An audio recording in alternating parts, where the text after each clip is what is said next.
Good morning बच्चों, कैसे हैं आप लोग। आज हम लोग आपकी पुस्तक सामाजिक, आर्थिक और राजनीतिक जीवन जिसका अध्याय 2 जिसका शीर्षक है धर्मनिरपेक्षता और मौलिक अधिकार, उसका भाग 2 आज हम लोग पढ़ेंगे, जिसकी विषय वस्तु है मौलिक अधिकार।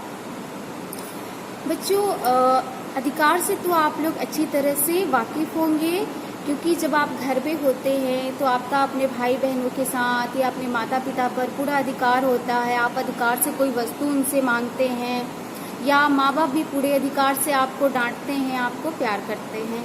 उसी तरह से हम जब किसी देश या राज्य में रहते हैं तो हमें उस राज्य में रहने के लिए कुछ अधिकारों की आवश्यकता होती है, जो हमारे लिए बहुत ही ज़रूरी होते हैं, हमारे सर्वांगीण विकास के लिए बहुत ही ज़रूरी होते हैं।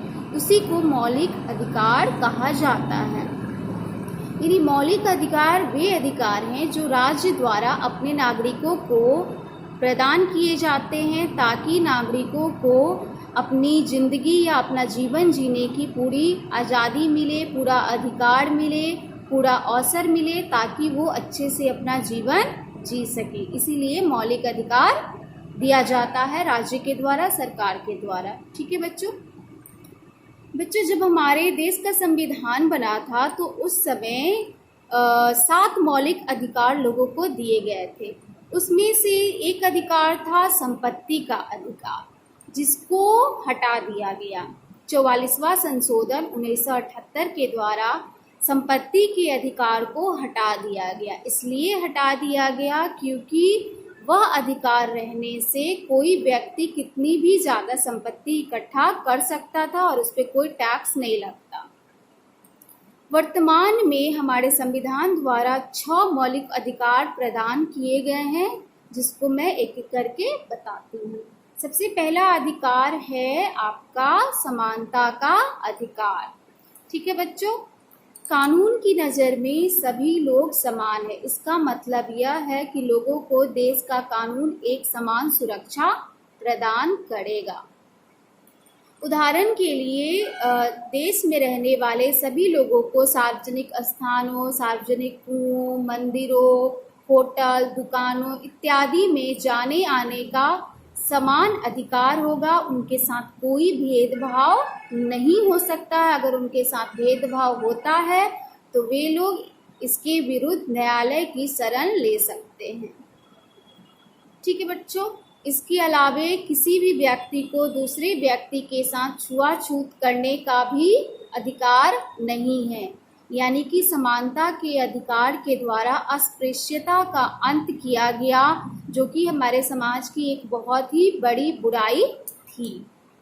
दूसरा है स्वतंत्रता का अधिकार। इस अधिकार के अंतर्गत लोगों को विचार अभिव्यक्ति की, भाषण की, संघ या संगठन बनाने की, देश के किसी भी भाग में आने जाने की, रहने की, बसने की स्वतंत्रता मिली हुई है।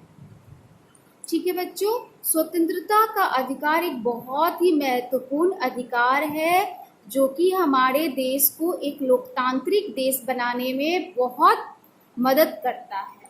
तीसरा अधिकार है शोषण के विरुद्ध अधिकार। संविधान में कहा गया है कि किसी भी बच्चे के साथ या किसी भी व्यक्ति के साथ जबरन श्रम नहीं करवाया जा सकता है। 14 वर्ष से कम उम्र के बच्चों को किसी भी कारखाने में या होटल में नहीं लगाया जा सकता है। मानव व्यापार नहीं किया जा सकता है। चौथा है धार्मिक स्वतंत्रता का अधिकार। सभी नागरिकों को पूरी धार्मिक स्वतंत्रता दी गई है। प्रत्येक व्यक्ति को अपनी इच्छा के अनुसार अपना धर्म मानने की और प्रचार प्रसार करने की आज़ादी है। 5वां अधिकार है सांस्कृतिक और शैक्षणिक अधिकार। संविधान में कहा गया है बच्चों कि धार्मिक या भाषाई सभी अल्पसंख्यक समुदाय अपनी संस्कृति की रक्षा और विकास के लिए अपने अपने शैक्षणिक संस्थान खोल सकते हैं। उदाहरण के लिए मदरसा।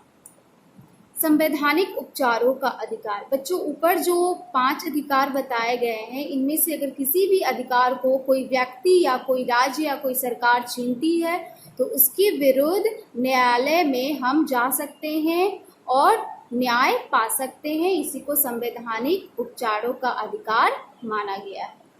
तो इस तरह से मौलिक अधिकार बहुत ही विस्तृत हैं और इसी आधार पर देश में बहुत सारे कानून भी बनाए गए हैं नागरिकों की रक्षा के लिए।